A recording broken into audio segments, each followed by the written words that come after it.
Diagnosing a child without even spending an hour with them. In our society, there are times where providers do not spend enough time with a child to get to know a child before making assumptions and diagnosing. This is very hard for parents because they're told to trust professionals.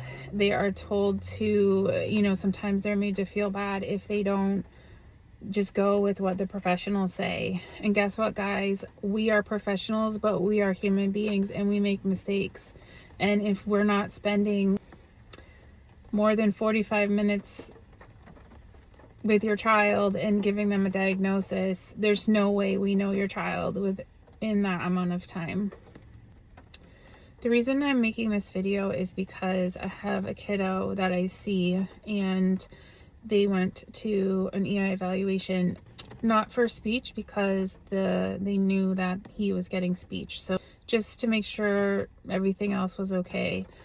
They spent less than an hour with him, and on the report, which I was shown, they referred him to a developmental evaluation, which is okay, but they put check for autism.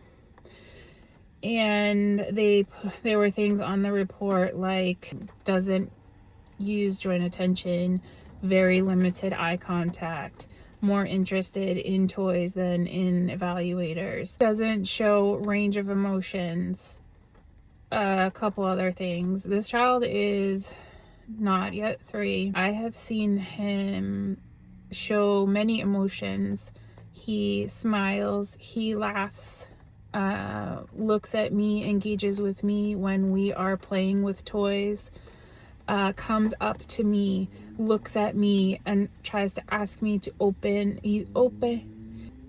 initiates engagement with play, with toys. I've seen him cry.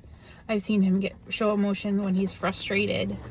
I spend an hour with him a week, and I have seen all of these things that they say they didn't see within 45 minutes. And mom also doesn't understand why they said those things, because she sees them too. But I see them, guys. He does do these things. He does all of those things. But some kids in the beginning, they may not show those things in 45 minutes with strangers, people they don't know. So we have to know that, and we need to spend more time before making those types of possible diagnoses. So now in this report, it says, possible autism. We just have to remember that we need to really get to know a child.